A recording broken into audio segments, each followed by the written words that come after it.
नमो यरिकन्ताणं नमो सिद्धाणं नमो आयर्याणं नमो उपजायाणं नमो लोय सवसाहुणं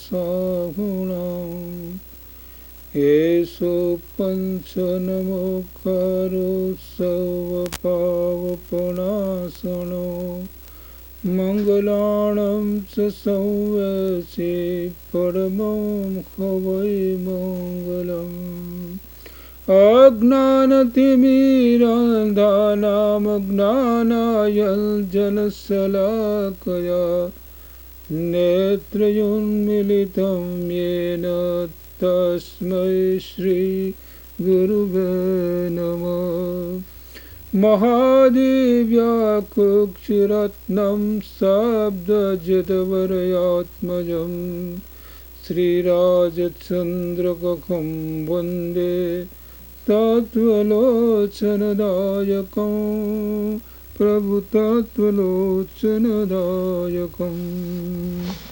આ સમયસાર ભગવાન આચાર્યદેવ કુનકુંચાર્ય ભગવાનનો મહાગ્રંથ છે અને એની અંદર હવે આ ગાથા 14 આવે, 14મી ગાથા છે. 14મી ગાથા છે, બહુ અગત્યની ગાથા છે. અને શુદ્ધ નયનું સ્વરૂપ આ ગાથાની અંદર બતાવે છે કે શુદ્ધ નય શું છે. કેમ કે 13મી ગાથામાં વાત કરી કે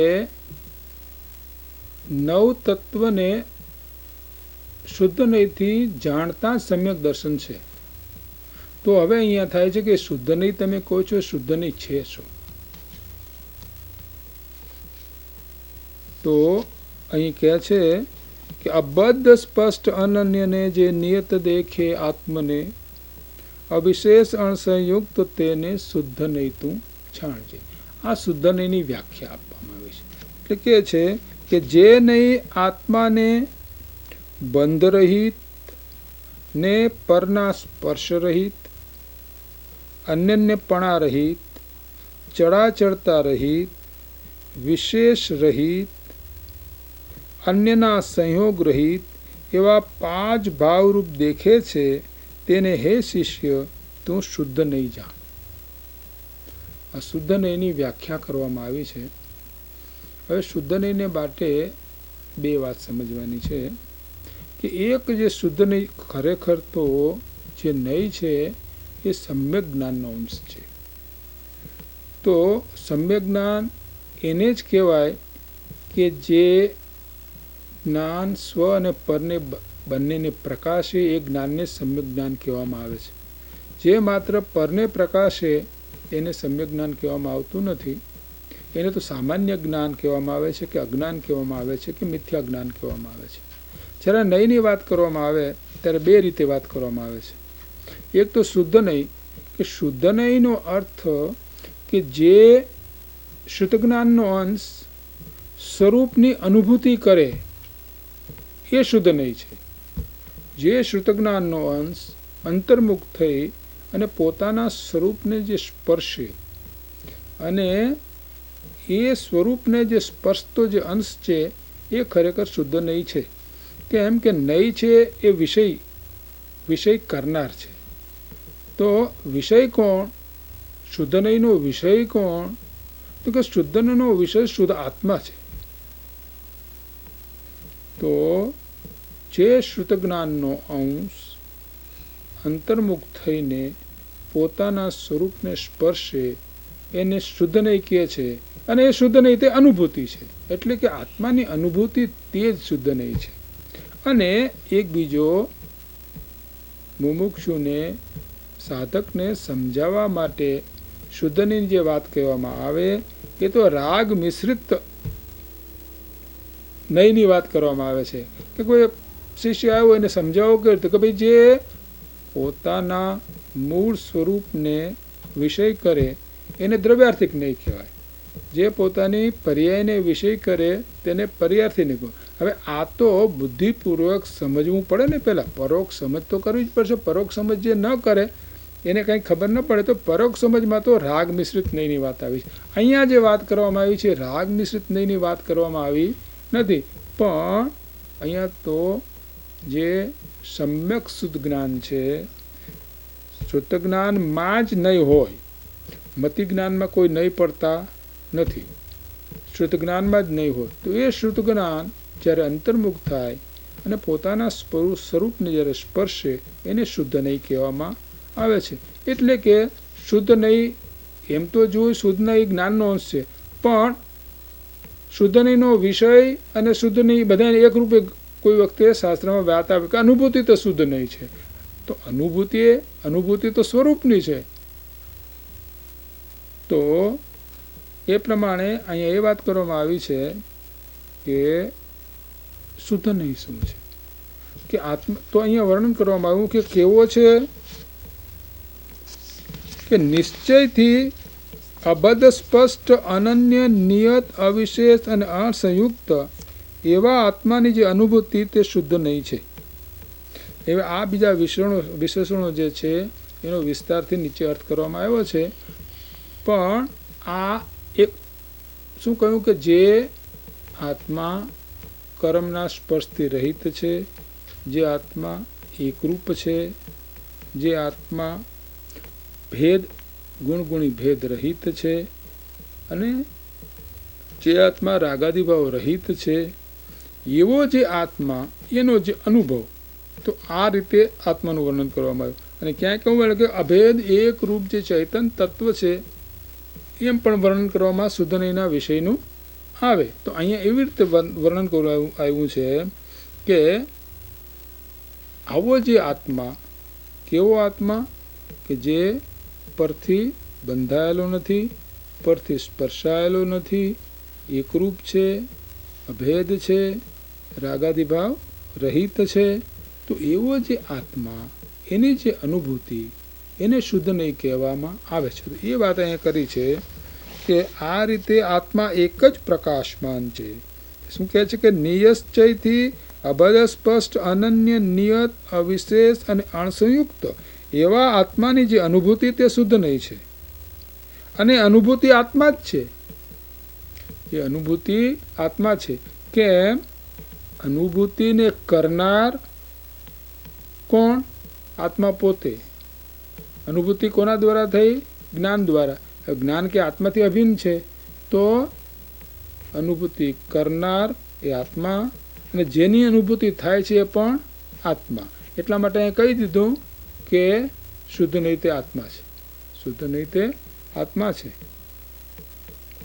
અને એ રીતે આત્મા એક જ પ્રકાશમાન છે, આત્મા એક જ પ્રકાશમાન છે. શુદ્ધ નહીં કહો વા આત્માની અનુભૂતિ કહો વા આત્મા કહો, એક જ છે, જુદા નથી.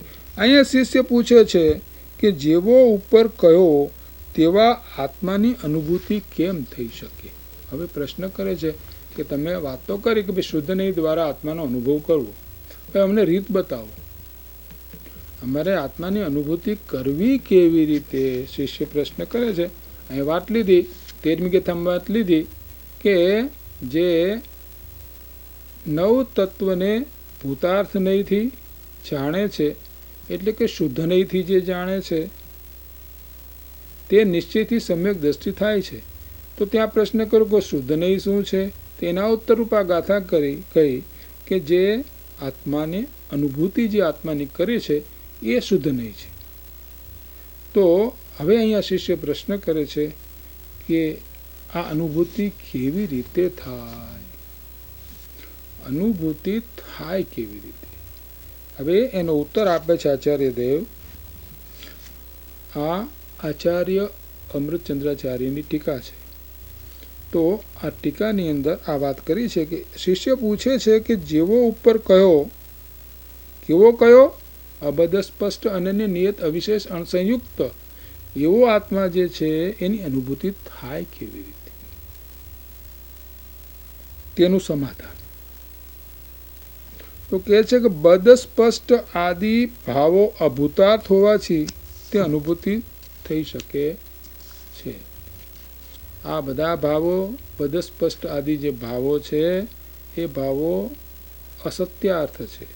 અસત્યાર્થ છે એટલે કે અનુભૂતિની અંદર ગત સૂચનના વિષયમાં આવતા નથી, માટે એની અનુભૂતિ એનું હવે વિશેષ સ્પષ્ટીકરણ આવે છે. કેવા શું માગે છે કે આ બધા જે ધારો કે વિશેષ છેલ્લું આવ્યું તો એ રાગાદી જે ભાવ છે એ ભાવ જે છે અભૂતાર્થ છે, અસત્યાર્થ છે. ખરેખર એ રાગાદી ભાવો જે છે એ આત્માના સ્વભાવમાં નથી, માટે એ આત્માના નથી. તો આવા જે ભાવો છે બધા વિશેષ ભાવો, ગુણગુણી ભેદના ભાવો, જે બધા ભાવો છે એ ભાવો ક્ષણિક છે અને એ ભાવો આત્માના મૂળ સ્વરૂપમાં નથી. માટે એ ભાવો સામે ન જુઓ અને પોતાના સ્વરૂપ સામે જો જુએ તો અનુભૂતિ થઈ શકે છે. દાખલા તરીકે કહેવા શું માગે છે, વિશેષ વિસ્તૃત કહીએ કે આત્મા જે છે એનો સ્વભાવ નિર્મળ સ્ફટિકમણી જેવો છે. જેવો સ્ફટિકમણી છે એવો જ આત્માનો સ્વભાવ છે. રાગાદી ભાવો અગર તો એ સ્ફટિકમણી પાસે જો લાલ ફૂલ કે લાલ ફૂલ મૂકીએ કે કાળું ફૂલ મૂકીએ કે પીળું ફૂલ મૂકીએ તો એ સ્ફટિકમણી કાળો, લીલો કે લાલ જેવા રંગનું ફૂલ મૂક્યું એવો દેખાય. પણ એ દેખાવા છતાં સ્ફટિકમણી લાલ થયો નથી, એનો સ્વભાવ તો એવો ને એવો રહ્યો છે. એટલા માટે પોતાનો સ્વભાવ, મૂળ સ્વભાવ કે આત્માએ બદલ્યો નથી. આત્મા કોઈ પણ પર્યાયમાં જાય તો એનો મૂળ જે સ્વભાવ છે, પછી એમાં રાગ થાવ તો ભલે, એની પર્યાયમાં દ્વેષ થાવ તો ભલે, ક્રોધ, માનમાં કોઈ પણ વસ્તુ થાય એ ભલે એમાં ઝળકે, પણ તેથી કરીને એ સ્ફટિકમણી લાલ થઈ જતો નથી. સ્ફટિકમણી પોતાનું રૂપ કાંઈ બદલતો નથી. આ તો માત્ર દેખાવ છે. જેમ કે અરીસાની અંદર પ્રતિબિંબ દેખાય છે, એ અરીસાની અંદર ધારો કે સામે વિષ્ટા પડી છે અને વિષ્ટા દેખાય છે, પણ એ વિષ્ટાથી કે અરીસો છે એ કાંઈ બગડતો નથી. કેમ કે અરીસો તો જેવો છે તેવો છે. અરીસો વિષ્ટામાં આવ્યો નથી, વિષ્ટા અરીસામાં આવી નથી. એમ આ રાગાદી ભાવો જે છે એ આત્માની અંદર આવીને આત્માનું મૂળ રૂપ છે એને બદલી નથી નાખ્યું, માટે આત્મા એવો ને એવો છે. મૂળ જે છે આત્મા એવો ને એવો સ્ફટિક. જેમ નિર્મળતા રે સ્ફટિક રત્ન તણી, તેમ જીવ સ્વભાવ જો તે શ્રી જીનવરે દર્શાવ્યો પ્રબળ કષાય અભાવ રે. એ કષાય અભાવ રહિત મહાસમર્થ સ્ફટિકમણી જેવો આત્મા ત્રણે કાળે એવો છે. કેમ કે જે નિત્ય આત્મા છે તો નિત્ય, જો એમાં ફેરફાર થાય તો નિત્ય રહેશે કેવી રીતે? આત્મા નિત્ય છે તો નિત્ય ત્રણે કાળે છે. તો નિત્ય તો જેવો છે તેવો ને તેવો રહે તો એને નિત્ય કહેવામાં આવે. આત્મા નિત્ય નિત્ય કહ્યું તો જે નિત્ય ભાગ છે એ તો એવો ને એવો રહે તો જ થાય. તો જો આ રાગાદી ભાવો છે જે સ્ફટિકમણીમાં, એટલે કે રાગાદી ભાવો જે દેખાય છે એ સામું ન જોવામાં આવે, એને ગૌણ કરવામાં આવે, એની ઉપેક્ષા કરવામાં આવે અને માત્ર પોતાના ઉપયોગની અંદર શુદ્ધ આત્મતત્વ હું તો આ જ છું એવો ભાવ વારંવાર એવા ભાવનો અભ્યાસ કરવાથી આ અનુભૂતિ થઈ શકે છે. તેવા આ માગે છે કે આ વસ્તુ થઈ લાગે તો એમ જ. દાખલા તરીકે ત્યાં 13મી ગાથામાં પણ દ્રષ્ટાંત આપવામાં આવ્યું હતું કે ભાઈ જે મેલું પાણી છે, પણ મેલું પાણી છે, ડોળું પાણી છે, પણ પાણી કાંઈ ડોળરૂપ થયું નથી ને ડોળ કાંઈ પાણીરૂપ થયું નથી. પાણી પાણીરૂપ છે ને ડોળરૂપ છે. તો એ પાણીની અંદર જો ફટકડી નાખવામાં આવે તો ડોળ અને પાણી બે જુદા પડી જાય. એમ શુદ્ધ નહીં ફટકડી રૂપ છે. એ શુદ્ધ નહીં એટલે શુદ્ધ ઉપયોગ, એના દ્વારા આ રાગ અને જ્ઞાન એ બેનો ભેદ થઈ શકે. તો પોતાના જ્ઞાન દ્વારા પોતાના આત્માનો અનુભવ થઈ શકે. એટલે કે વારંવાર પોતે આ પ્રકારનો અભ્યાસ કરે કે હું તો શુદ્ધ જ છું, પૂર્ણ છું, શુદ્ધ બુદ્ધ ચૈતન્ય ઘન સ્વયં જ્યોતિ સુખધામ એટલું જ મૂળ ધ્રુવ એક રૂપ જે ચૈતન્ય તત્વ છે, જેને તત્વાસૂત્રમાં પ્રણામિક ભાવ કહ્યો છે અને નિયમસારમાં કારણ પરમાત્મા કહ્યો છે, એ બધું એક જ છે. તો એવો જે નિત્ય ત્રિકાળ ધ્રુવ જ્ઞાયક ભાવ, એ ભાવ જ હું છું, બસ. બાકી મારું કાંઈ નથી. એમ વારંવાર અભ્યાસ કરવાથી અને વારંવાર મનની અંદર એ ને એ વાતને લાવવાથી ધીરે ધીરે ધીરે આપણે એનો પ્રકાશ જેમ જેમ આપણા મન છે એ શુદ્ધ થતું જાય, એટલે કે ઉપયોગ શુદ્ધ થતો જાય, તેમ તેમ ઝાંખો પછી વધારે તેજ, એ પ્રમાણે આત્મા દેખાય. એ વાત અહીંયા 4 બધા દ્રષ્ટાંતો આપીને હવે આ મૂળ વાત સમજાવવામાં આવે છે.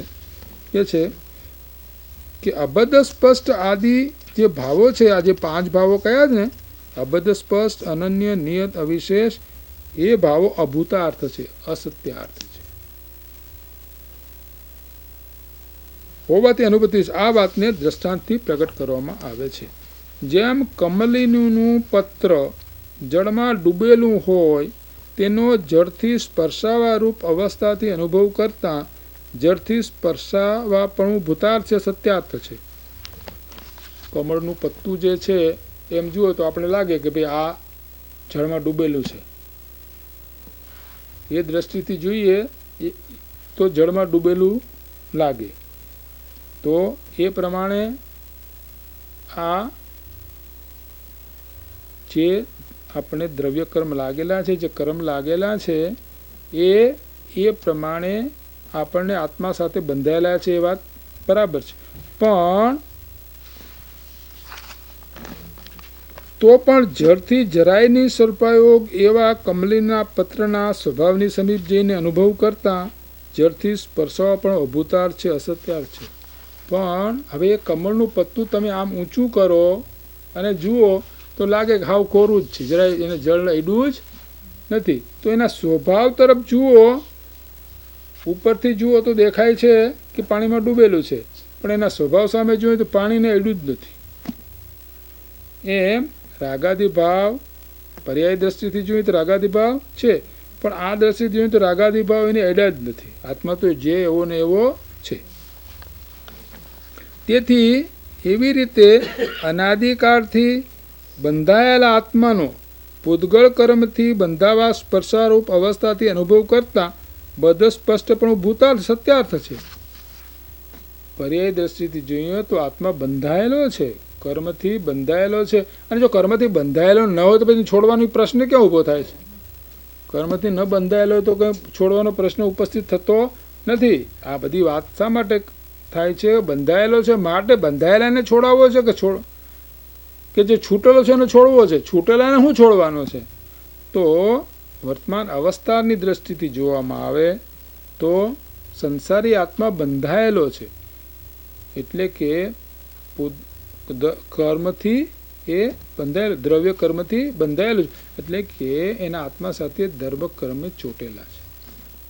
જેમ લુગડા સાથે મેલ ચોટેલો છે, જેમ લુગડા સાથે મેલ ચોટેલો છે, તો એ પ્રમાણે કર્મો, સંસારી જીવને કર્મો આત્મા સાથે ચોટેલા છે.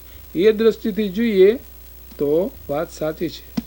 પણ એના મૂળ સ્વભાવ તરફ જે જોઈએ, મૂળ સ્વભાવ તરફ જોઈએ તો એ વાત કરે છે અહીંયા, તો પણ પૂદગળથી જરાયની સ્પર્શવા યોગ્ય એવા આત્મ સ્વભાવની સમીપ જઈને અનુભવ કરતા બધ સ્પષ્ટપણું અભૂતાર્થ છે, અસત્યાર્થ છે. પણ મેલ સામું ન જોઈએ ને લુગડા સામે જોઈએ તો લુગડું જ છે. લુગડું કાંઈ મેલરૂપ થયું નથી ને મેલ કાંઈ લુગડા રૂપ થયો નથી. લુગડું છે એ તો એવું ને એવું છે. એ દ્રષ્ટિથી જોઈએ તો લુગડું તો જેવું છે તેવું ને તેવું જ છે. તો આત્મા પણ મેલ સામું આપણે ન જોઈએ, એમ એમ પૂદગળ સામું આપણે જો ન જોઈએ તો આત્મા તો એવો જ શુદ્ધ બુદ્ધ છે જ. આત્મા સત ચૈતન્યમય સર્વાભાસ રહિત આત્મા કેવો છે? આત્મા સતત ચૈતન્યમય સર્વાભાસ રહી શુદ્ધ બુદ્ધ ચૈતન્ય ઘન સ્વયં જ્યોતિ સુખધામ. તો આવો આત્મા જે છે તો એની તરફ દ્રષ્ટિ જોઈએ રાખીએ તો આત્મા તો જેવો છે તેવો છે, કઈ એડો છે ને. જેમ કમળનું પત્ર છે, એ કમળનું પત્ર સ્થૂળ દ્રષ્ટિથી જોઈએ એટલે પર્યાય દ્રષ્ટિથી જોઈએ તો પાણીમાં ડૂબેલું જ દેખાય, પણ ખરેખર પાણીમાં ડૂબેલું દેખાય છે, ખરેખર પાણી એને અડ્યું જ નથી.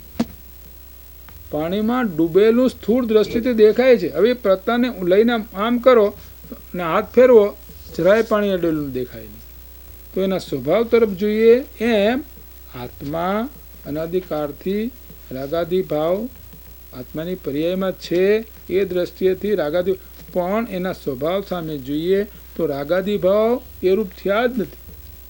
રાગાદી ભાવ સ્પષ્ટ પોતાના દ્રવ્યથી ભિન્ન છે. તો એ પ્રમાણે દ્રષ્ટિ રાખીએ તો આવો અનુભવ થઈ શકે. હવે પછી આગળ એ વાત કરે છે, વળી જેમ માટીનો કમંડળ ઘડો જારી રામપાત્ર આદિ પર્યાયોથી અનુભવ કરતા અન્યપણું ભૂતાર્થ છે, સત્યાર્થ છે, તો પણ સર્વતઃ અસ્ખલિત એક માટીના સ્વભાવની સમીપ જઈને અનુભવ કરતા અન્યપણું અભૂતાર્થ છે, અસત્યાર્થ છે. માટીના બધા વાસણ થાય, કુરડી થાય ને રામપત્ર થાય ને કમંડળે થાય ને જારો થાય.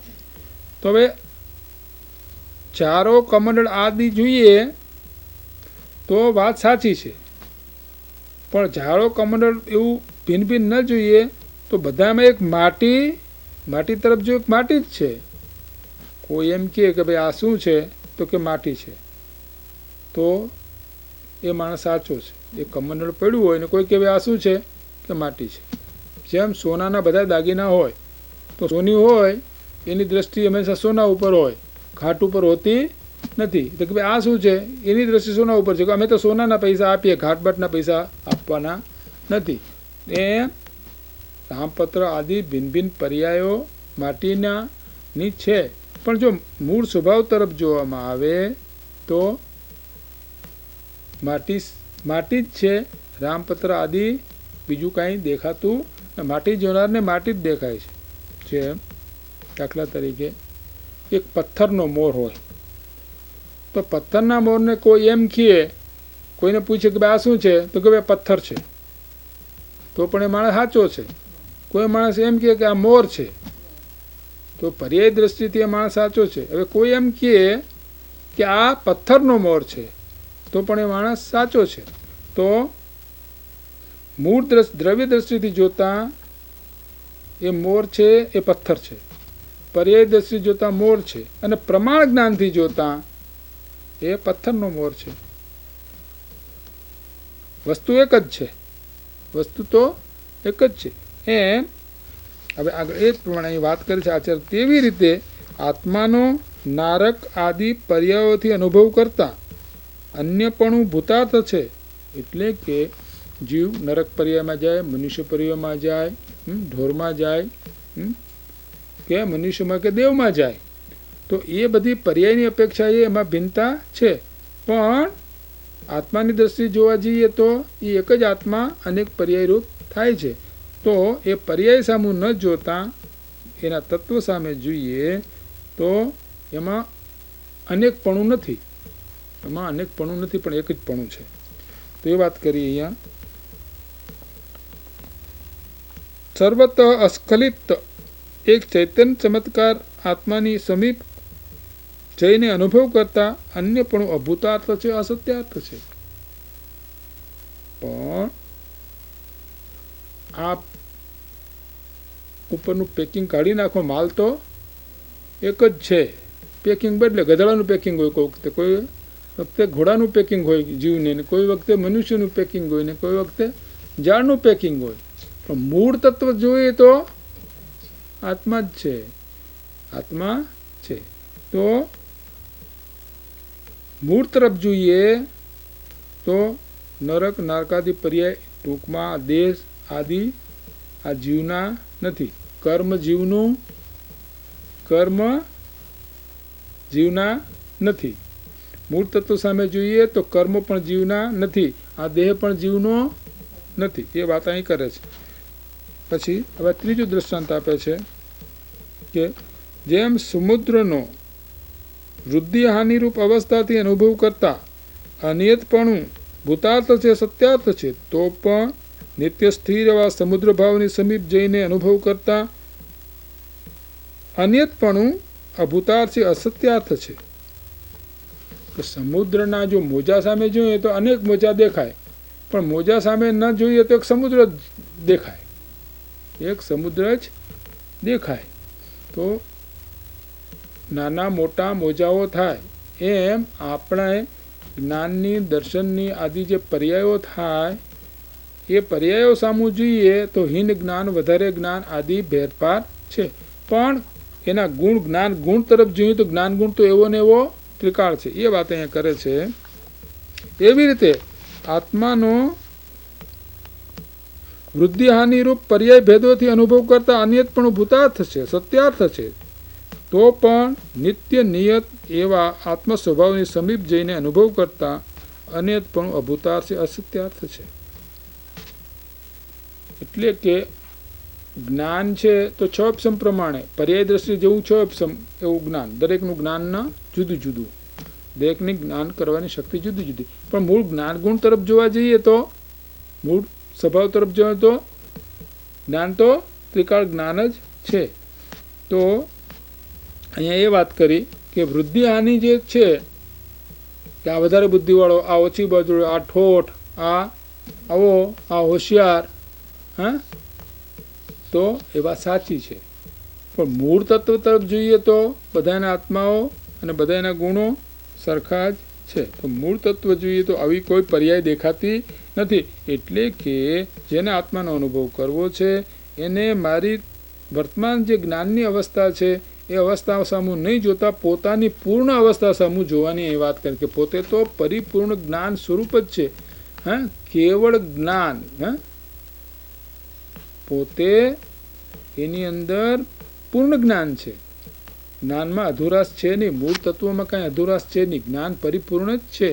તો આ વાતો આ પણ હું નહીં. એટલે કે જે ક્ષોભસમિક પર્યાયો છે, અધૂરી જે પર્યાયો છે, જ્ઞાનની, દર્શનની, વીર્યની આદિ જે પર્યાયો છે એ અવસ્થાઓ જેટલો હું નથી. હું તો જ્ઞાનથી પરિપૂર્ણ છું. મારું જ્ઞાન તો પૂર્ણ જ છે. આ ક્ષોભસમિક જ્ઞાન તો અધૂરું જ્ઞાન છે. તો એ દ્રષ્ટિએ ન જોતા, એટલે કે આ ક્ષોભસમિક જ્ઞાન એ પણ આત્મા નહીં. તો શું આચાર્ય દેવ છે ને, આ તો બધી કોઈ વાતમાં ક્યાંય ભૂલ ન રહી જાય જીવની એટલા માટે બતાવે છે. કોઈ કે હું હોશિયાર છું, એ તારી ભૂલ છે. તું તો પૂર્ણ ભગવાન છો. જેટલું ભગવાનનું જ્ઞાન છે એટલું કેવળ જ્ઞાન સ્વરૂપ જ તું છો. અનંત દર્શન જ્ઞાનમય અવ્યાબાધ સ્વરૂપ. તું કેવો છો? અનંત દર્શન જ્ઞાનમય. તો તું તો અનંત દર્શન જ્ઞાનમય છો. વર્તમાનમાં તારી જે જ્ઞાનની પર્યાય છે એટલો તું હીણો ઊણો નથી. તો પોતાના આત્માને કોઈ હીણો માનેની ના પાડે છે. કોઈ હીણો માને મિથ્યાત્વ છે. પોતાને હીણો માને મિથ્યાત્વ છે. પોતે તો પૂર્ણ જ છે. એ વાત અહીંયા કરી. પોતે તો પૂર્ણ જ છે. પોતાને હીણો માનવો ન જોઈએ.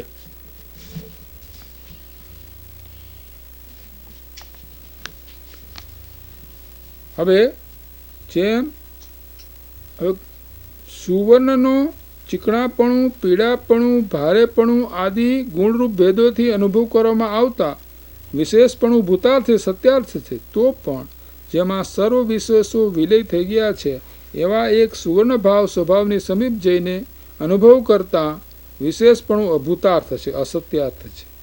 એવી રીતે આત્માનો જ્ઞાન, દર્શન આદિ ગુણરૂપ ભેદોથી અનુભવ કરતા વિશેષપણું ભૂતાર્થ છે, સત્યાર્થ છે, તો પણ જેમાં સર્વ વિશેષો વિલય થઈ ગયા છે એવા આત્મ સ્વભાવની સમીપ જઈને અનુભવ કરતા વિશેષપણું અભૂતાર્થ છે, અસત્યાર્થ છે. આત્મા ભેદ,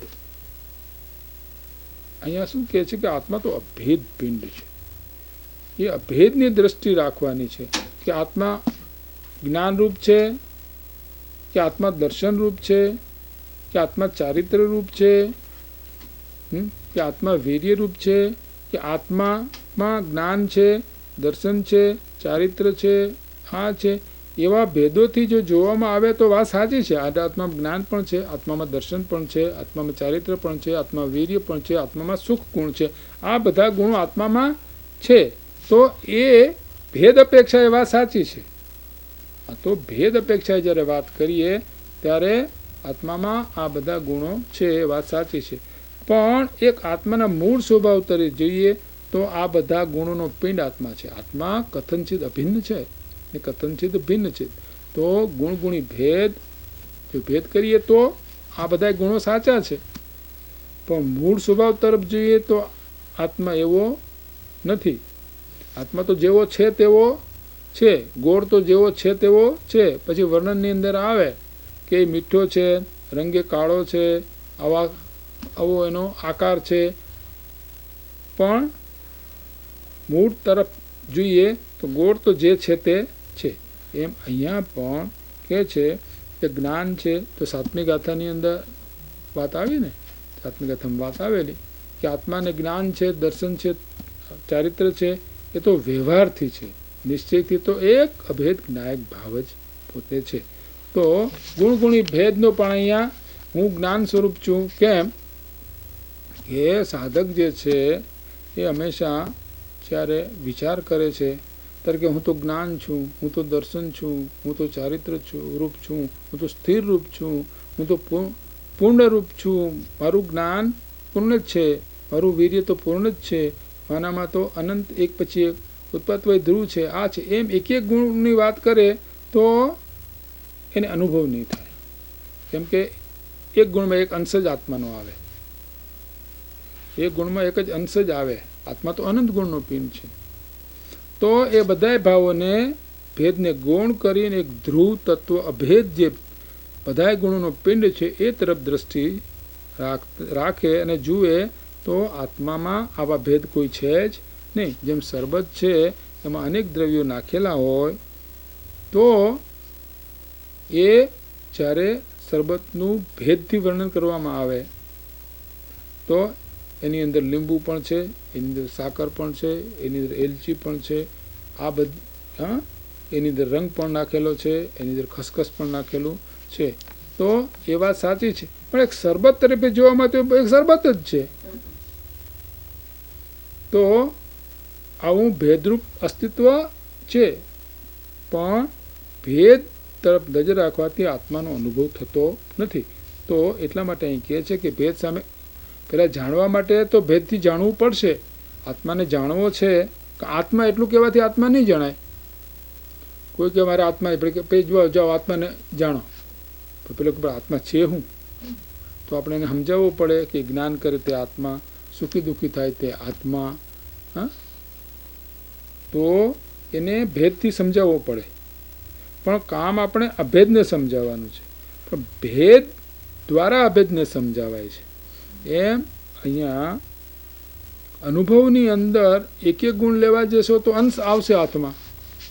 જેમ સિંહ હોય તો સિંહને પગ છે, સિંહનો પગ પકડો, આખો સિંહ હાથમાં નથી આવતો, સિંહનો પગ હાથમાં આવે. એમ એક એક અંશ તમે લેશો તો વિકલ્પ ઊભા થશે. અનુભવમાં કોઈ વિકલ્પ નથી. આ તો એક વિકલ્પ ઊભો થાય છે. આત્મા જ્ઞાનરૂપ છે તે તો વિકલ્પ થયો. અનુભવમાં આવો કોઈ વિકલ્પ હોતો નથી. આત્મામાં અનુભવમાં તો નિર્વિકલ્પ હોય છે. તો જ્યારે અનુભવ થાય છે ત્યારે આવા કોઈ વિકલ્પો અનુભવમાં હોતા નથી. તો આ વિકલ્પને તોડવાને માટે કેમ કે છેવટે આત્માના અનુભવ માટે જ્યારે જીવ પુરુષાર્થ કરે છે ત્યારે એમ જ કરે ને કે હું તો આવો છું, આવો છું, આવો છું, આવો છું, આવો છું, જ્ઞાન છું, દર્શન છું, સ્વરૂપ છું, આ છું, તે છું. તો એ આત્માના ભાવમાં રહે. પણ ના, એ વાત એ છોડી દઈએ. હું ધ્રુવ ચૈતન્ય એક રૂપ છું, એ પણ એક અપેક્ષા વિકલ્પ છે. એ વિકલ્પની પાર જ્યારે જાય ત્યારે આત્મા પકડાય. હું અભેદ છું એ પણ એક નયનો પક્ષ, નિશ્ચય નયનો પક્ષ છે, એ પણ એક વિકલ્પ છે. પણ એવો ભાવને ભાવ રહી જાય અને વિકલ્પ તૂટી જાય ત્યારે અનુભવ થાય છે. આ બધી પ્રક્રિયાઓ ત્યારે થોડી ખૂબ ચિંતનપૂર્વક બધી સમજવી પડે. એમને એમ કે ધરધર આ બધી વાતો સમજાઈ જાય એવું છે નહીં. કેમ કે હું તો કોઈ એમ કે હું તો ચિંતન કરું છું, ચિંતન આ જ કરવાનું કે હું તો શુદ્ધ છું, બુદ્ધ ચૈતન્ય ઘન સ્વયં જ્યોતિ સુખધામ. પછી એ વાતો જવા દઈએ. પછી હું તો એક એક એક એક તો એ પણ વિકલ્પ છે. તો એ પણ વિકલ્પ છે. એ વિકલ્પથી પણ જ્યારે છૂટો પડે ત્યારે અનુભવ થાય છે. પણ વચમાં આવો વિકલ્પ આવ્યા વિના રહે નહીં. કેમ કે એને રાગાદી ભાવ શરીર આ તે એમાં તો મારાપણુંને કાઢી નાખ્યું, એ તો એને કાઢી નાખ્યું. હવે રહ્યો કો એક ઠેકાણે આવીને ઊભો રહ્યો કે હું તો શુદ્ધ આવો અભેદ એક રૂપ. પછી આવે કે હું શુદ્ધ છું, બુદ્ધ છું, ચૈતન્ય ઘન આ તે જ્ઞાન છું, દર્શન છું, ચારિત્ર છું, વીર્ય રૂપ છે, ઉત્પાદ વય ધ્રુવ છું, પરિણામ સ્વરૂપ છું, આ સ્વરૂપ છું, એવા અનંત ગુણ સ્વરૂપ હું છું. પછી આ હું તો એક અભેદ એક રૂપ ચૈતન્ય એક રૂપ એક રૂપ એક રૂપ. ત્યાં એમાં છેવટે એમાં પછી એમ કરતાં કરતાં હું એક રૂપ રહી જાય ને હું રહી જાય. એમ કરતાં કે હું પણ છૂટી અને ઉપયોગ અંતર્મુખ થઈ જાય. આખી વિધિ આવી છે. તો અહીંયા એ વાત કરે છે કે વિશેષતા સાચી છે, પર્યાર્થિક નહીં જોતા, પણ અભેદ તરફ જ્યારે જોઈએ ત્યારે નથી.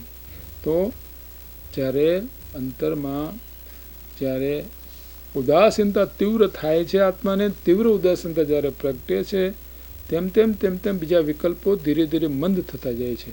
અને એમ કરતાં કરતાં કરતાં કરતાં વિચારો બંધ થઈ જાય. આપણના વિચારો પણ બંધ થઈ જાય એવી અવસ્થા આવે. એ વિચારો બંધ થતાં થતાં ઉપયોગ અંતર્મુખ થઈ જાય છે અને મન બાજુમાં રહી જાય છે. આવો આખો પ્રોસેસ આ જાતની પ્રક્રિયા છે. તો એ વાત અહીંયા કરે છે કે આવા ગુણ ગુણીના ભેદની અપેક્ષા જોવા જઈએ, પર્યાર્થિક નહીં. ભેદ કહો, વિશેષ કહો, પર્યાર્થિક નહીં કહો, બધું એક જ છે. એ જોવા જઈએ તો ભેદ સાચા છે કે જૂઠા નથી. કોઈ આત્માને એમ કે જ્ઞાતના જ્ઞાન સ્વરૂપ છે તો એ સાચો છે. કોઈ એમ કે આત્મા સુખ સ્વરૂપ છે તો સાચો છે. કોઈ એમ કે આત્મા શાંતિ સ્વરૂપ છે તો સાચો છે. કોઈ એમ કે આત્મા સમરૂપ છે, ચારિત્ર ગુણ છે ને, સ્થિર રૂપ છે, સમરૂપ છે, એ સાચો છે. પણ એવા વિકલ્પો કરવાથી, એક એક ગુણના વિકલ્પો કરવાથી વિકલ્પ ઉઠે છે અને વિકલ્પથી આત્માનો અનુભવ થતો નથી. વિકલ્પ ઉઠે છે. તો એ વિકલ્પ દૂર કરવા માટે શું કરવું કે એ બધાને વાતો સાંભળી પહેલાં જાણી તો લીધું છે. હાર લેવા જઈએ તો આપણે વેપારીને પૂછીએ કે ભાઈ એનો ભાવ પણ પૂછીએ, એનું વજન પણ પૂછીએ, એની ડિઝાઇન પણ આપણે જોઈએ, ઠરાવીએ, બધી વાતો એને તોડીએ, કેટલું વજન બધું થઈ હિસાબ બરાબર પાયા. પણ જ્યારે પહેરવામાં આવે છે હાર, ત્યારે તો એ પહેરવાનો આનંદ જ છે. ત્યાં મેં આ લીધું તું, મેં આટલા પૈસા ખર્ચ્યા હતા, એવા કોઈ ભાવ રહેતા નથી. વળી આ દુકાનેથી લીધું તું, પહેલાં તો આટલા કહેતો હતો, પછી મેં આમ કર્યું ને પછી આટલા ભાવે લેવો, એવા કોઈ વિકલ્પો એ વખતે પહેરતી વખતે રહેતા નથી. તે વખતે તો પહેરવાનો આનંદ જ છે. એમ અહીંયા પણ પહેલાં તો આત્મા સમજતી વખતે તો આ બધા વિકલ્પો હોય છે. પછી જ્યારે આ બધા વિકલ્પો સમજીને પછી હું તો ધ્રુવ એક આત્મા જ છું, એમાં તીવ્ર લીનતા જ્યારે થાય, જ્યારે ધ્યાન તીવ્ર થાય, તો એ લીનતામાં ને લીનતામાં પછી પોતે વિશેષ અંદર ઉતરી અને અનુભવ કરી લે છે.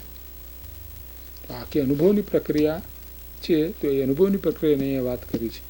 તો પહેલાં તો આવા વિકલ્પો આવે. જેમ કોઈકને શીરો જોતો હોય, શીરો બનાવવો હોય તો પૂછે જેને આવડતો હોય કે તમે કેવી રીતે બનાવ્યો. તો બધું કહો ભાઈ આમાં લોટ છે, આની અંદર ગોળ છે, આની અંદર ઘી છે, આની અંદર બીજી બધી વસ્તુ છે. તો પહેલાં તમે લોટને પહેલાં ઘીમાં શેકજો. એમાં પહેલાં પાણી ના નાખી દેવાય. કે પહેલાં નાખશો તો શીરો નહીં થાય, લોપરી ડોબરી થશે. તો પહેલાં શેકજો બરાબર, પછી પાણી ગોળનું ખાંડનું કરજો ને બરાબર થાય પછી પાણી નાખજો. હવે એ તો વિધિ જાણી. હવે એને વિધિની એને તો શીરો જોઈએ છે, એને વિધિ નથી જોતી, એને શીરો જોઈએ છે. ત્યારે ખાતી વખતે મેં આમ શીરો કર્યો ને આમ કર્યું ને આમ એવું કાંઈ યાદ રહેતું નથી. પછી તો એને ખાવાનો જ આનંદ છે.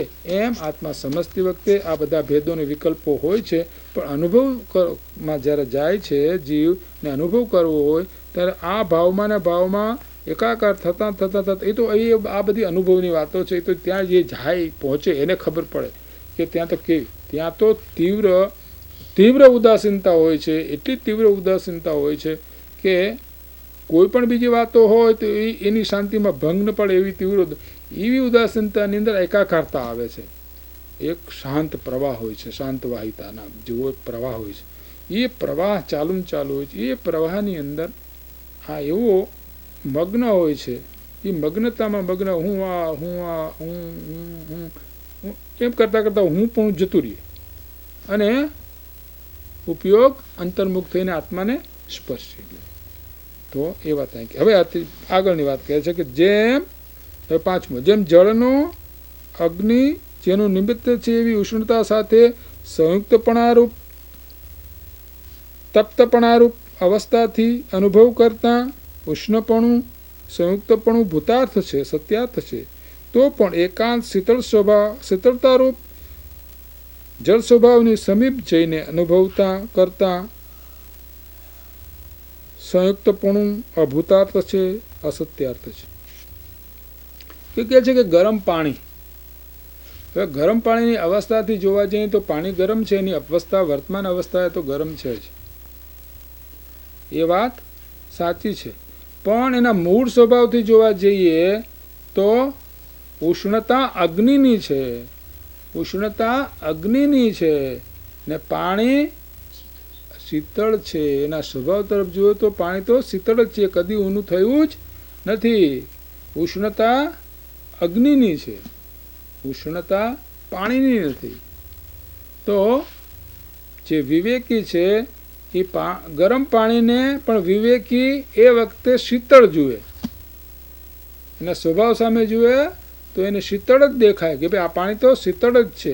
અજ્ઞાનીને વર્તમાન અવસ્થા તરફ જુએ છે એટલે એને પાણી ઊનું લાગે. એમ અજ્ઞાની જે જીવ છે એને દેહ સામું જ જુએ અને દેહના સંબંધ સામું જુએ તો એને એ પણું જ લાગે છે. પણ જે વિવેકી મુમુક્ષુ છે એ આ બધાને બાદ કરતાં મૂળ પોતાનું સ્વરૂપ છે એ સામે જુએ તો એને પોતાનું સ્વરૂપ આત્મરૂપ જ લાગે. એમ અહીંયા પણ એમ કહે છે કે એવી રીતે આત્માનું કર્મ જેનું નિમિત્ત છે એવા મોહ સાથે સંયુક્તપણારૂપ અવસ્થાથી અનુભવ કરતા સંયુક્તપણું ભૂતાર્થ છે, સત્યાર્થ છે. એટલે કે રાગાદિ ભાવ, કામ, ક્રોધ, લોભ, મોહ આદિ ભાવ થાય છે ક્યાં? આત્માની પર્યાયમાં થાય છે. તો એ તરફ જોવા જાય તો એ ભાવો બધા સત્ય છે, પણ એના મૂળ સ્વભાવ જોવા જાય તો એ ભાવ આત્મામાં છે જ નહીં. આ તો એના બધા પાડોશી છે, આ બધા એના પાડોશી છે. તો પર્યાયથી જોવાય તો ઘડીકમાં ક્રોધ થાય, ઘડીકમાં આમ થાય, ઘડીકમાં ખોટું લાગે, ઘડીકમાં સાચું લાગે, ઘડીકમાં સુખી, ઘડીકમાં દુઃખી. તો સુખ દુઃખ આદિ એ તો બધી અવસ્થાઓ છે. એ સામું ન જુએ તો પોતાનો મૂળ સ્વભાવ છે એ તો એવો ને એવો શુદ્ધ છે, એમાં કોઈ આ વિશેષપણું રાગાદિ ભાવપણું છે નહીં. એ વાત અહીંયા કરે છે. તો પણ જો પોતાના એકાંત બોધરૂપ જ્ઞાન સ્વરૂપ એવા જીવ સ્વભાવની સમીપ જઈને અનુભવ કરતા સંયુક્તપણું ભૂતાર્થ છે, સંયુક્તપણું અભૂતાર્થ છે, અસત્યાર્થ છે. તો એના મૂળ તો એક જ વાત છે કે પોતાના સ્વભાવ સામું જુઓ, બાકીના બધા ભાવોને પર જાણને છોડી દો. હું તો એક આત્મા, એકો અહમ શુદ્ધો, એગો અહમ શુદ્ધો. જ્ઞાન દર્શન લક્ષણો શેષામ મેં બહિર્ભાવ સર્વ પૂતગળ લક્ષણ. એટલે કે હું તો એક જ્ઞાન સ્વરૂપ તત્વ આત્મા જ છું, અવિનાશી છું. બાકીના જે કંઈ ભાવો છે એ મારાથી બાહ્ય છે અને બધો પૂતગળ છે. બધા ભાવ પૂતગળ છે, એમાં એક પણ ભાવ મારો છે જ નહીં. આ ભેદ જ્ઞાન કરાવ્યું. આ ભેદ જ્ઞાન કરાવ્યું. તો આ ભેદ જ્ઞાન દ્વારા જ બધા સિદ્ધિ થયા છે. શું સિદ્ધા જે કંઈ સિદ્ધ થયા છે એ બધા ભેદ જ્ઞાન દ્વારા જ થયા છે. સિદ્ધા સિદ્ધા કિલ કેચન એક શ્લોક આવે છે આચાર્ય અમૃતચંદ્રનો કર્તા કર્મ અધિકારની અંદર. અને તસ્ય અભાવાત આ ભેદ જ્ઞાનના અભાવ રહી બધા સો કિલ કેચન જે બંધાયા છે એ આ ભેદ વિજ્ઞાનના અભાવથી જ બંધાયા છે. અને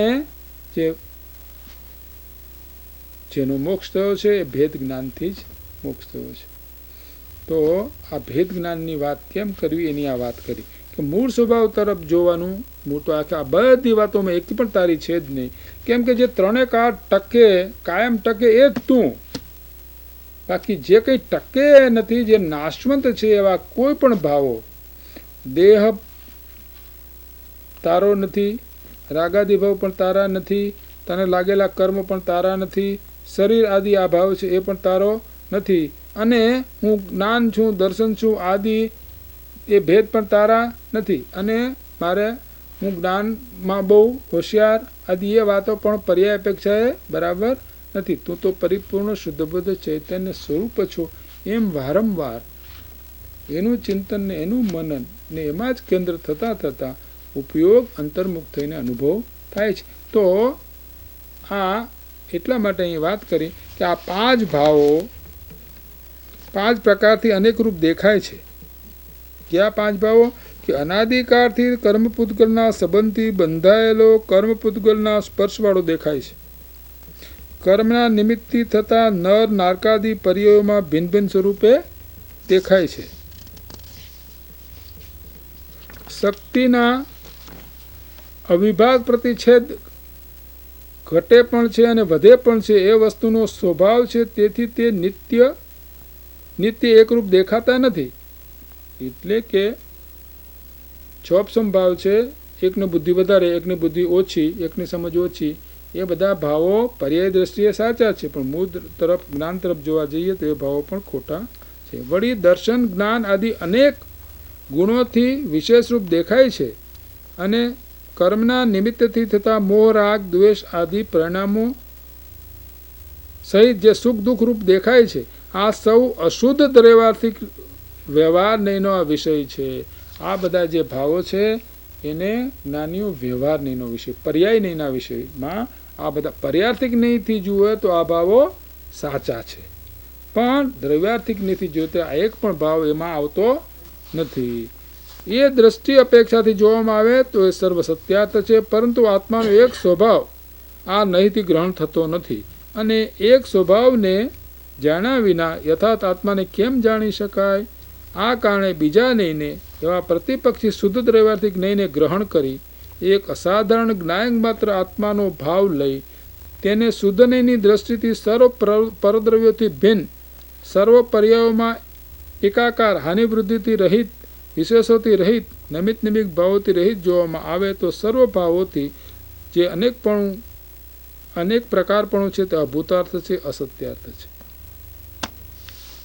તો આ બે વાત કરી કે પર્યાર્થિક ની દ્રષ્ટિએ આ બધા સ્પષ્ટ આદિ બધા ભાવો છે, પણ મૂળ દ્રષ્ટિથી જોઈએ તો અબધ સ્પષ્ટ આદિ કોઈ પણ ભાવો આત્મામાં છે નહીં. અહીં એમ માનવું કે વસ્તુનું સ્વરૂપ અનંત ધર્માત્મક છે તે સ્યાદવાદથી યથાર્થ સિદ્ધ થાય છે. આત્મા પણ અનંત ધર્મવાળો છે. તેના કેટલાક ધર્મો તો સ્વાભાવિક છે, કેટલાક પૂતગળના સંયોગથી થાય છે. અહીં ધર્મ એટલે મૂળ ગુણ અને ધર્મ એટલે બીજા પણ ગુણ રહિત બીજા એક અનેક ભેદ અભેદ એ પણ ધર્મ કહેવામાં આવે છે. રાગાદિ ભાવ એ પણ આત્માનો અપેક્ષા ધર્મ કહેવામાં આવે છે. સુખ દુઃખ આદિ થાય છે જે કર્મના સંયોગથી થાય છે. કર્મના સંયોગથી સુખ દુઃખ રાગ દ્વેષ ક્રોધ માન માયા લોભ નૌકસાય આદિ જે ભાવ, રતિ અરતિ ભય જુગુપ્સા એ બધા ભાવો થાય છે. અને તેમનાથી તો આત્માને સંસારની પ્રવૃત્તિ થાય છે અને તે સંબંધી સુખ દુઃખ આદિ થાય છે, તેમને ભોગવે છે. એ આત્માને અનાદિ અજ્ઞાનથી પર્યાય બુદ્ધિ છે. આ અનાદિથી એની એવી પર્યાય બુદ્ધિ છે. અનાદિ અનંત એક આત્માનું જ્ઞાન તેને નથી. કનું જ્ઞાન નથી? અનાદિ અનંત, જે આદિ રહી તેવું મૂળ નિત્ય તત્વ જે અનાદિ છે એનું એક જ્ઞાન નથી. આ બધી પર્યાયનું એને જ્ઞાન છે. આ કોઈ બીજું જ્ઞાન એને છે નહીં. આ ઘર મારું ને આ મારું ને આ કપડાં મારા ને આ મારું ને આ મારું ને આ મારું ને પોતે પોતાનું મૂળ સ્વરૂપ છે એ મારું ભૂલી ગયો. તો એ વાત અહીં કરી. તો આત્માને એક સાધારણ ચૈતન્ય માત્ર છે, તે અખંડ ને નિત્ય છે. અનંત એક આત્માનું જ્ઞાન તેને નથી, તે બતાવનાર સર્વજ્ઞનું આગમ છે. તેમાં શુદ્ધ દ્રવ્યાર્થિક નહીંથી એ બતાવ્યું છે કે આત્મા તો એક અસાધારણ ચૈતન્ય ભાવ છે, તે અખંડ છે, નિત્ય છે, અનાદિ નિધન છે. તેને જાણવાથી પર્યાય બુદ્ધિનો પક્ષપાત મટી જાય છે. પર્યાય બુદ્ધિ છૂટી જાય. આવો આત્મા જાણે અને આવા આત્મામાં જ પોતાપણું કરે તો ધીરે ધીરે ધીરે જે અનાદિકાળનો ખોટો અધ્યાસ થઈ ગયો છે એ અધ્યાસ એનો જાય અને પોતાના મૂળ સ્વરૂપમાં પોતાપણું કરી અને પોતે પોતાનો જેવું છે એવું પોતે અનુભવ કરે.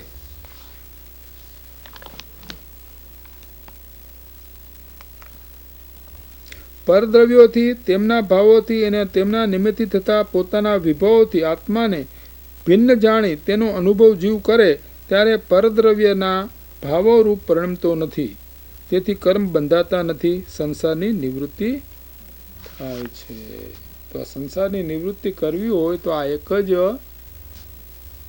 રસ્તો છે. આ એક જ વાત છે કે જેનાથી સંસારની નિવૃત્તિ થાય. સંસાર પર્યાયમાં છે.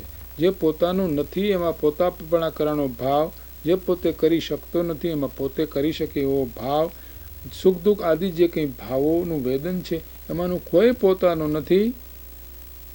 એ બધા કર્મજનિત ભાવો છે અને પોતે તો એક નિત્ય શુદ્ધ બુદ્ધ ચૈતન્ય ઘન છે. આ બે વાતનો વારંવાર વિચાર કરી નિર્ણય કરી અને પર્યાયમાંથી પોતાપણું છોડી અને આ મૂળ તત્વમાં જ પોતાપણું કરે. આ એક જ વિધિ છે જેની પોતાના સ્વરૂપની પ્રાપ્તિ, એટલે કે સંસાર આત્મજ્ઞાન એનાથી થાય, સમ્યક દર્શન એનાથી થાય અને એનાથી આ સંસાર મટે. બીજી કોઈ વિધિ નથી. તો આ પ્રમાણે બંધો તણ્યું જાણી સ્વભાવ, સ્વભાવ જાણી આત્મનો. જે બંધથી વિરક્ત થાય તે મોક્ષ, કર્મ મોક્ષ કરે હો, એમ લખ્યું છે.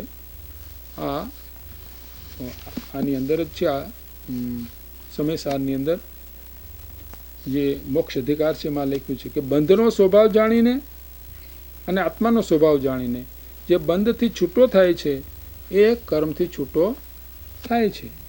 અને જીવબંધ નિજ નિયત લક્ષણો, જે લક્ષણો છે નિયત નક્કી, જીવ નિજ નિજ નિયત લક્ષણથી છેદાય છે. કેવી રીતે જુદા પડી જાય છે? કેવી રીતે? પ્રજ્ઞા છીણી રૂપી છેદતા બંને જુદા પડી જાય છે.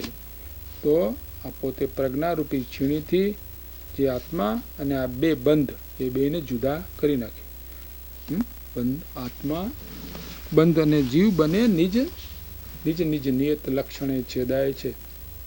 કોનાથી? પ્રજ્ઞા છીણરૂપી છેદતા બંને જુદા પડી. એ વાત અહીંયા એ જ વાત કરી છે કે આ પ્રમાણે બંધનો સ્વભાવ અને આત્માનો સ્વભાવ જાણી અને જે બંધથી વિરક્ત થાય છે એ પોતાના આત્માને પામે છે. અને શેનાથી એ બંધ જુદો પડે છે? બે એકમેક થઈ ગયું છે. જેમ કપડું અને મેલ એકમેક થઈ ગયા છે, સોનું અને ખાણમાં જેમ સોનું અને માટી એકમેક થઈ ગયેલા છે, એ બેયને દૂધ અને પાણી એકમેક હોય એને બેને જુદા પડવાની જે વિધિ છે એમ આ રાગ અને આત્મા બે એકમેક થઈ ગયા છે. તો બધી પર્યાયોમાં એકમેક જે એને જુદા પડવાની એક જ વિધિ છે કે આ પ્રમાણે ભેદ જ્ઞાન દ્વારા પોતાની પ્રજ્ઞા છીણી. એટલા માટે પ્રજ્ઞા એટલે વિશુદ્ધ જ્ઞાન. જેમ જેમ જ્ઞાન વિશુદ્ધ થાય એટલે કે આપણું મન જેમ જેમ વિશુદ્ધ થતું જાય તેમ એની અંદર આત્માનું પ્રતિબિંબ પડે અને આત્મા અને રાગ આદિ ભાવો બધી સ્પષ્ટ એને જુદા દેખાય. તો આ પ્રમાણે આ વિધિથી અનુભૂતિ થઈ શકે છે એમ આ ગાથાની અંદર કહ્યું. અને હવે કહે છે કે શુદ્ધ નહીંને સત્યાર્થ કયો.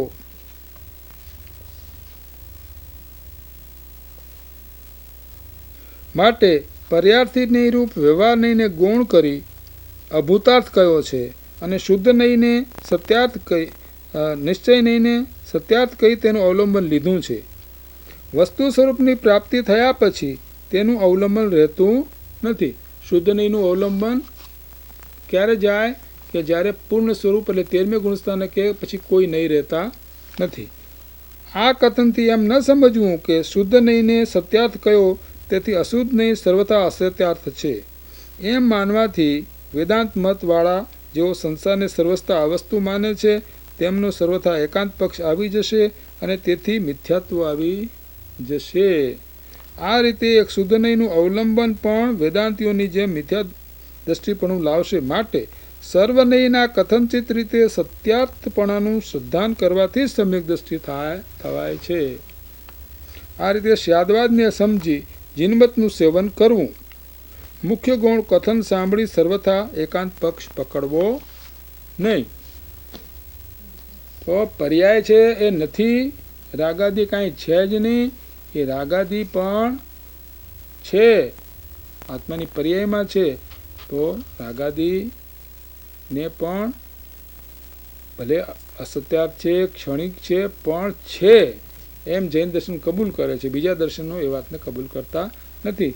તો આ વાતો જેમ છે તેમ જાણવી. જો રાગાદિકને પોતાના નહીં માને તો રાગાદિકથી જુદો પડશે કેવી રીતે? રાગાદી છોડશે કેવી રીતે? રાગાદી એ અપરાધ પોતાનો છે. જૈન દર્શન એમ કહે છે કે રાગાદી એ પોતાનો અપરાધ છે. કોઈ પ્રકૃતિ અને રાગાદી પરાણે કરાવ્યા નથી, પોતે રાગાદી રૂપ પરિણમો છે. સાંખ્ય મત એમ કહે છે, વેદાંત મત એમ કહે છે કે પ્રકૃતિ અને રાગાદી કરાવે છે. તો જૈન દર્શન કહે કે ના, તું કોઈ ઉપર આ પ્રમાણે ઢોળી દે એ જીન નીતિને શોભતું નથી.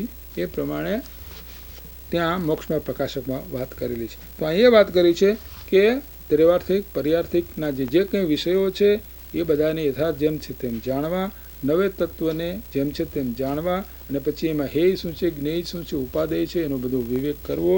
અને પછી બે ભાગ કરી નાખવાના, આ હું અને આ પર, આ મારું સ્વરૂપ ને આ પર સ્વરૂપ. અને પછી પોતામાં પોતાપણું કરવું. અને એ ભાવ જેમ જેમ દ્રઢ થતો જાય તેમ તેમ જેમ જેમ ધ્યાન લીનતાપણે થાય તેમ તેમ અંદર જીવ ઉતરતો જાય, સ્થિર થતો જાય અને અંદર ડૂબકી મારીને પોતાના સ્વરૂપને સ્પર્શ લે. એ વાત અહીં કરી છે કે માટે બીજા વેદાંતિઓની માફક આ પ્રમાણે ખોટો રીતે પર્યાય છે જ નહીં એવું માનવું નહીં. કેમ કે વેદાંતની અંદર તો આત્મા એક જ છે, સાંખ્યની અંદર પણ આત્મા તો એક જ રૂપે નિત્ય જ છે, અનિત્ય છે જ નહીં.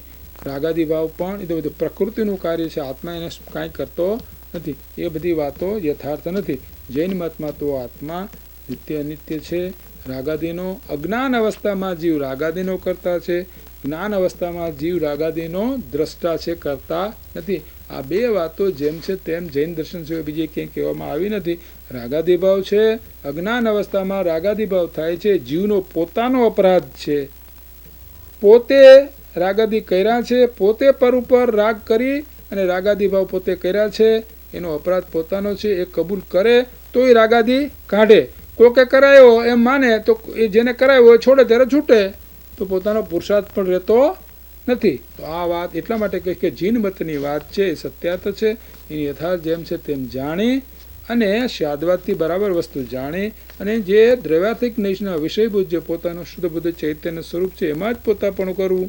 અને ચોગણજી કરીને થઈ ગયા એમ કહેતા હતા કે તમને માસ્ટર કે હું આપું છું કે શું કે આ ત્રિકાળ ધ્રુવમાં પોતાપણું કરવું, બસ એ કરો એટલે તમને સમ્યક દર્શન થયા વિના રહેશે નહીં. આમાં જ બાકી કોઈ મારું સ્વરૂપ નથી. એ વાત અહીં એમને સ્પષ્ટ કરી છે કે આ ગાથા સૂત્રનું વ્યાખ્યાન કરતા ટીકાકાર આચાર્ય પણ કહ્યું છે કે આત્મા વ્યવહારની દ્રષ્ટિમાં જે બદ્ધસ્પષ્ટ આદિ રૂપે દેખાય છે તે દ્રષ્ટિમાં તો સત્યાર્થ જ છે, પરંતુ શુદ્ધની દ્રષ્ટિમાં પદસ્પષ્ટાદિ પણ વસત્યાત છે. આ કથનમાં ટીકાકાર આચાર્યે સાધ્વાત બતાવ્યો છે એમ જાણવું. તો આ પ્રમાણે યથાર્થ જૈન દર્શનમાં યથાર્થ જાણવાનું. જે વસ્તુ જેમ છે તેમ અનેક રીતે ભેદરૂપે, એટલે કીધું કે અનેક રૂપે આ વાતો જાણી અને નક્કી કરી અને પછી આ ભેદ જ્ઞાન છે એ છેવટે આ ભેદ જ્ઞાન 9 તત્વોને જાણવાના છે. એ પણ આ ભેદ જ્ઞાન કરવાના, 5 ભાવ જાણવાના છે. એ પણ આ ભેદ જ્ઞાન કરવા માટે જાણવા છે. હું કોણ અને પર કોણ, એટલે અજીવ અધિકારની અંદર તો એ 5 ગાથા છે કે જેની અંદર કીધા છે કે આવા 26 પ્રકારના બધા ભાવો બતાવે છે. કોઈ ભાવ મારો છે નહીં. તો જ્યારે અજીવ અધિકાર આપણને ત્યારે એની વિશે સ્પષ્ટતા થશે. તો પોતે જે ત્રિકાળ તત્વ છે એ જ પોતે, બાકી કાંઈ પોતાનું નથી. આ વાત નક્કી કરી અને ત્રિકાળ તત્વમાં જ પોતાપણું કરવું, આ એક જ માસ્ટર કી છે. અને એ માસ્ટર કી લગાડાથી સમ્યક દર્શન થાય છે અને સંસારનો અંત આવે છે. બાકી કોઈ હિસાબે બીજી કોઈ રીતે સંસારનો અંત આવતો નથી.